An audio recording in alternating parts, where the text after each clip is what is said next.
Don't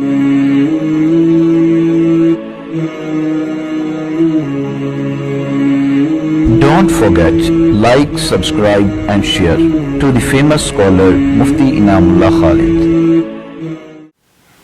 جناب محمد رسول اللہ صلی اللہ علیہ وسلم اپنی عمر کے 25 سال گزار چکے تھے، 25ویں سال میں رواں دواں تھے، اور ادھر حضرت اماں خدیجۃ الکبریٰ اپنی عمر کے 40ویں سال میں تھی یا 41ویں سال میں۔ آقا علیہ السلام کے ساتھ نکاح سے پہلے 2 خامد ان کے فوت ہو چکے تھے، اور پچھلے خامدوں میں ان کی 2 اولادیں تھیں، یعنی 2 بیٹے تھے، ایک کا نام حالہ تھا اور ایک کا نام ہند تھا۔ اور یہ مکہ مکرمہ کی بہت بڑی متومل خاتون تھیں۔ متمول خاتون ہونے کے ساتھ ساتھ انتہائی پاکیزہ اور نفیس مزاج اور کردار کی مالکہ تھیں۔ یہ بات ذہن میں رہے کہ جب ابھی آقا علیہ السلام نے اعلان نبوت نہیں کیا، اعلان شریعت، احکام شریعت نہیں آئے، عورتوں کے لیے پردے کے احکام اور وہ احکام جو اب اسلام نے عورتوں کے لیے دیے ہیں وہ نہیں آئے تھے۔ اس کے باوجود حضرت اماں خدیجۃ الکبریٰ زندگی انہی اصولوں کے مطابق گزار رہی تھیں۔ غیر محرموں کے ساتھ ملنا جلنا نہ تھا، نہ ان کے سامنے آنا تھا، نہ غیر محرموں کے ساتھ کوئی گفتگو تھی۔ تجارت پیشہ خاتون تھیں، لیکن انہوں نے اپنے ساتھ ایک خادمہ رکھی تھی جس کا نام نفیسہ تھا۔ کسی بھی تاجر کے ساتھ کوئی ڈیل ہوتی تو وہ خادمہ کے ذریعے ہوتی، براہ راست خود گفتگو نہیں فرماتی تھی، پردے میں رہا کرتی تھیں۔ چنانچہ بڑے بڑے عرب کے تاجر، مکے کے تاجر، انہوں نے رشتے بھیجے، لیکن حضرت اماں خدیجۃ الکبریٰ نے کسی کا رشتہ قبول نہ کیا اور خاموشی اختیار کی، نہ بھی نہیں کی اور ہاں بھی نہیں کی، خاموشی اختیار کی۔ چنانچہ آپ صلی اللہ علیہ وسلم اپنے چچا جان کے ساتھ تجارت کے لیے آئے جایا کرتے تھے۔ صادق و امین کا بڑا چرچا اور بڑا شوشہ تھا۔ اپنے غلام میسرہ کے ذریعے یہ پیغام بھجوایا کہ ان سے کہو کہ کیا وہ میرا مال تجارت لے کے جائیں گے۔ چنانچہ اسی غلام کے ذریعے اور خادمہ کے ذریعے حضور کے ساتھ ڈیل ہوئی، اور ڈیل میں یہ طے پایا کہ اگر سامان کو مثال کے طور پہ 4 گنا اضافہ ہوگا یا 5 گنا ہوگا تو آقا علیہ السلام اس میں سے اپنے اتنا گنا حصہ لیں گے۔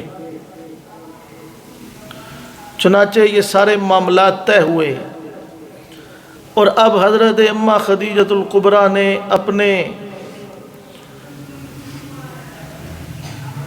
غلام کو ساتھ بھیجا میسرہ کو، اور کہا کہ یہ 3 باتیں میری پلے سے باندھ لینا۔ ایک، حضور کے ساتھ جانا ہے تو غلام بن کے رہنا۔ دوسرا، ان کے لین دین، طریقہ تجارت، ان ساری چیزوں پہ نظر رکھنا۔ تیسرا، حضور کی بات کے ساتھ کسی قسم کا اختلاف نہ کرنا۔ یہ باتیں طے ہوئیں، غلام کو بھیج دیا۔ آقا علیہ السلام، چونکہ وقت مختصر ہے، میں بہت ساری روایات بیچ میں حذف کر رہا ہوں اور موٹی موٹی چیزیں آپ کو بتا رہا ہوں۔ آقا علیہ السلام تجارت کے لیے روانہ ہوئے، بڑا اہم سفر تھا۔ یہی وہ سفر تھا جس میں سے حضور صلی اللہ علیہ وسلم مدینہ منورہ سے بھی گزرے، جو مستقبل میں حضور علیہ السلام کی جائے پناہ تھی، جائے قیام تھی۔ آقا علیہ السلام تشریف لے جا رہے ہیں، ساتھ غلام میسرہ بھی ہے، چنانچہ چلتے چلتے وہ سارا سفر طے کیا، تجارت میں لین دین ہوا، سب کچھ ہوا، جتنا منافع ہوا وہ لے کر کے سارا سامان واپس آئے، تجارتی سفر ختم ہوا۔ اب میسرہ حضرت اماں خدیجہ کے پاس پہنچا ہے، پاس ایک سہیلی بیٹھی ہیں، حضرت اماں خدیجۃ الکبریٰ کے ساتھ گفت و شنید کر رہی ہیں۔ تو اماں خدیجۃ الکبریٰ نے غلام میسرہ سے پوچھا، بتاؤ کیا احوال ہے؟ اب وہ ذرا غلام کی زبانی احوال سنیے۔ میسرہ کہنے لگا کہ اے میری مالکہ، اے میری سردار، میں آپ کو کیا بتاؤں، آپ نے جس نوجوان کے ساتھ مجھے بھیجا تھا، جاتے ہوئے آپ نے کہا تھا میسرہ اس کے ساتھ جانا ہے تو غلام بن کے رہنا، اس کے ساتھ جانا تو غلامی کے ساتھ رہنا، غلام بن کے رہنا۔ میں آپ کو کیا بتاؤں کہ یہ تو شخصیت وہ ہے کہ جو غلام نہ بھی ہو اس کے ساتھ سفر کرے گا تو وہ بالکل آٹومیٹک اس کا غلام بن جائے گا۔ یہ ایسی شخصیت کا مالک ہے کہ آپ نے کہا تھا کہ میں اس کی ہر بات نوٹ کروں، کسی بات کے ساتھ اختلاف نہ کروں۔ میں آپ کو اگر اس کے قصے سنانے بیٹھوں تو کئی ماہ گزر جائیں گے، کئی دن گزر جائیں گے، لیکن میں اس کے قصے سارے سنا نہ پاؤں گا۔ وہ جو ساتھ خاتون بیٹھی تھی وہ کہتی ہے اچھا چھوڑو رہنے دو، یہ بتاؤ نا کہ تمہیں تجارت میں نفع کتنا ہوا ہے، آمدنی کتنی ہوئی ہے؟ وہ غلام کہتا ہے اس کو چھوڑو، ذرا اس نوجوان کی سنو کہ میں نے کیا دیکھا کہ تپتی ہوئی گرمی تھی، تپش والی گرمی تھی، تپتی ہوئی دھوپ تھی، سارے کے سارے اس دھوپ میں اپنے لیے کوئی نہ کوئی سایہ بان ڈھونڈتے تھے۔ میں کیا دیکھتا ہوں کہ اس نوجوان کے سر کے اوپر ایک بادل سایہ کر کے ساتھ ساتھ چلتا تھا۔ او میری مالکہ، میں آپ کو کیا بتاؤں کہ غلام اپنے آقا کا خیال رکھتے ہیں، غلام اپنے آقا کے آرام کا خیال رکھتے ہیں، غلام اپنے آقا کی ہر طرف سے دیکھ بھال کرتے ہیں۔ میں نے جب اس کی شخصیت دیکھی تھی میں ذہنی اور جسمانی طور پہ اپنے آپ کو اس کا غلام تسلیم کر چکا تھا۔ میں آپ کا بھی غلام تھا، آپ کی طرف سے یہ آرڈر بھی تھا کہ میں اس کے ساتھ غلام بن کے رہوں گا۔ اس کے باوجود جتنا اس نے میرا خیال رکھا ہے، جتنے میرے حقوق کا خیال اس نے رکھا ہے، جتنی دیکھ بھال اس نے میری کی ہے، خدا کی قسم کوئی غلام اپنے آقا کی بھی نہیں کرتا۔ اور وہ میسرہ کہنے لگا کہ جب تجارت کا وقت آیا تو بڑے بڑے تاجر قسمیں اٹھا کر سودا بیچ رہے تھے، تو اس نوجوان نے ایک قسم بھی نہیں اٹھائی، بلکہ ایک موقع پر کسی نے کہا کہ کہاں سے آئے ہو، بتایا تو اس نے کہا اٹھاؤ ذرا لات و عزیٰ کی قسم تو میں یہ سامان خریدتا ہوں۔ آقا علیہ السلام نے فرمایا کہ جن کا نام لینا میں پسند نہیں کرتا تم ان کی قسم اٹھوانا چاہتے ہو، یہ سوچنا بھی نہ۔ وہ کہنے لگا کہ جب گاہک اور تاجر کے درمیان باعث مباحثہ ہوتا تھا تو گاہک ایک طرف منہ موڑ کے چل پڑتا تھا، تاجر پیچھے پیچھے چلتے تھے، بھائی بات سنو، ٹھہر جاؤ، اتنے پیسے دے دینا، چلو یہ کر لو، چلو ہم تمہاری یہ بات مان لیتے ہیں، تم اپنی یہ بات مان لو۔ کہا خدا کی قسم جو بھی گاہک اس نوجوان کے ساتھ بحث و مباحثہ کرتا تھا، یہ نوجوان دوسری طرف رخ موڑتا تھا تو سارے گاہک اس کے پیچھے دوڑ پڑتے تھے۔ چنانچہ اما خدیجۃ الکبریٰ نے جب یہ باتیں سنی، یہ باتیں سننے کے بعد اما خدیجۃ الکبریٰ نے اپنی خادمہ نفیسہ کے ہاتھ آقا علیہ السلام کے پاس نکاح کا پیغام بھیجا کہ جا کے ان سے کہو کہ میری مالکہ جس کا سامان تجارت آپ ساتھ لے کے گئے، ایک بات رہ گئی وہ بھی عرض کرتا چلوں کہ جتنا وہاں سے منافع ملا تھا اس منافع میں جو طے ہوا تھا آقا علیہ السلام نے اتنا لینا ہے۔ جب آقا علیہ السلام مکہ مکرمہ میں پہنچے تو مال تجارت وہاں بھی کچھ بکا، جو پیچھے بکا تھا اس سے دگنا مکہ مکرمہ میں دوبارہ منافع آیا۔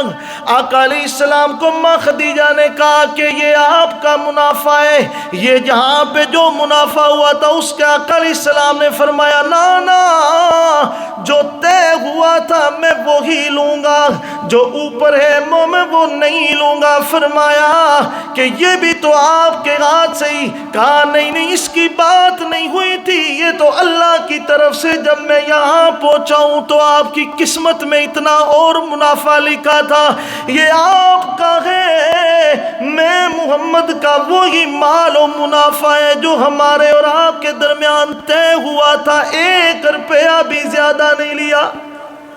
نفیسہ پیغام لے کے گئی، آقا علیہ السلام نے آگے سے پتہ کیا جواب دیا؟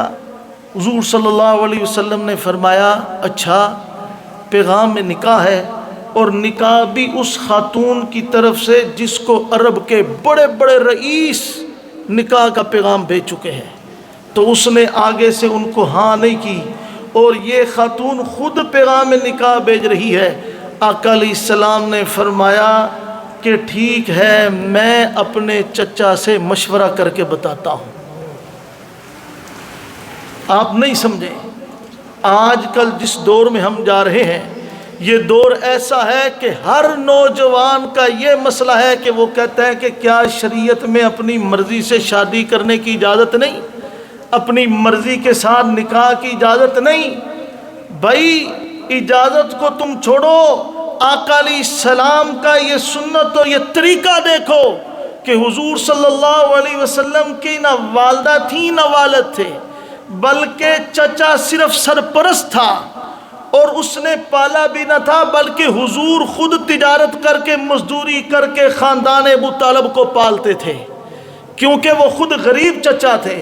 تو حضور نے فوراً یہ نہیں کہا کہ ٹھیک ہے اتنی مالدار خاتون ہے تو میں ہاں کرتا ہوں، کہا کہ میں اپنے چچا سے مشورہ کر کے بتاؤں گا۔ معلوم ہوا کہ زندگی کے اتنے اہم فیصلے اپنے سرپرستوں کے بغیر نہیں کرنے چاہیے۔ حضور نے یہ کر کے بتا دیا کہ اگر زندگی میں انوار و برکات چاہتے ہو تو ایسے فیصلوں میں اپنے بڑوں کو ساتھ رکھو۔ یہ بات ذہن میں رہے، اپنے نوجوانوں کو سمجھائیے بتائیے۔ چنانچہ آقا علیہ السلام کا اما خدیجۃ الکبریٰ سے نکاح ہوا، 5000 درہم حق مہر کی رقم طے ہوئی، آقا علیہ السلام نے ادا کر دیا۔ اب ذرا جو آگے کا سفر ہے وہ ذرا دل تھام کے سنیے گا۔ میں نے آپ کو بتایا کہ حضرت اما خدیجۃ الکبریٰ کی 40 سال عمر تھی اور آقا علیہ السلام کی 25 سال عمر تھی۔ 15 سال کا جو یہ وقفہ تھا، 15 سال کا یہ جو گیپ تھا، یہ کیوں تھا؟ ذرا توجہ کیجئے گا کہ آقا علیہ السلام وہ نوجوان تھے کہ ابو طالب کے ذریعے مکہ کے لوگ کہتے تھے اس کو کہو نا، اگر یہ کہے تو ہم اپنی خوبصورت بیٹی اس کو دے دیتے ہیں، اگر یہ کہے اس کو حسن چاہیے تو پورے عرب کا جو حسن ہے اس کے قدموں میں لا کے رکھ دیں گے. اگر یہ کہ اس کو دولت چاہیے تو اس کو دولت کے انبار لگا کے اس کے قدموں میں رکھ دیں گے. اوپر سے سیدنا صدیق اکبر نے اپنی 9 سال کی بچی بھی آقا علیہ السلام کے نکاح کے دینے میں اس وقت تیار تھے, بعد میں دے بھی دی.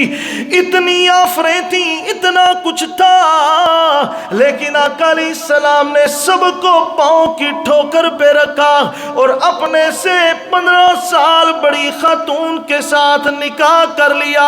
مشیت بتانا چاہتی تھی کہ آنے والے وقت میں لوگ کہیں گے کہ یہ اتنی شادیاں کرنے والا مسلمانوں کا پیغمبر, یہ اللہ کا بھیجا ہوا آخری نبی, نعوذ باللہ کہیں ہوس میں تھا, کہیں یہ نفس کا پجاری تھا. فرمایا نا نا, اتنے حسن کی آفر تھی لیکن پیغمبر نے سب کو ٹھکرا دیا. 15 سال بڑی خاتون سے نکاح کر لیا, اس لیے کہ دنیا والوں کو پتہ چل جائے کہ میرا محمد ایسا نہیں ہے.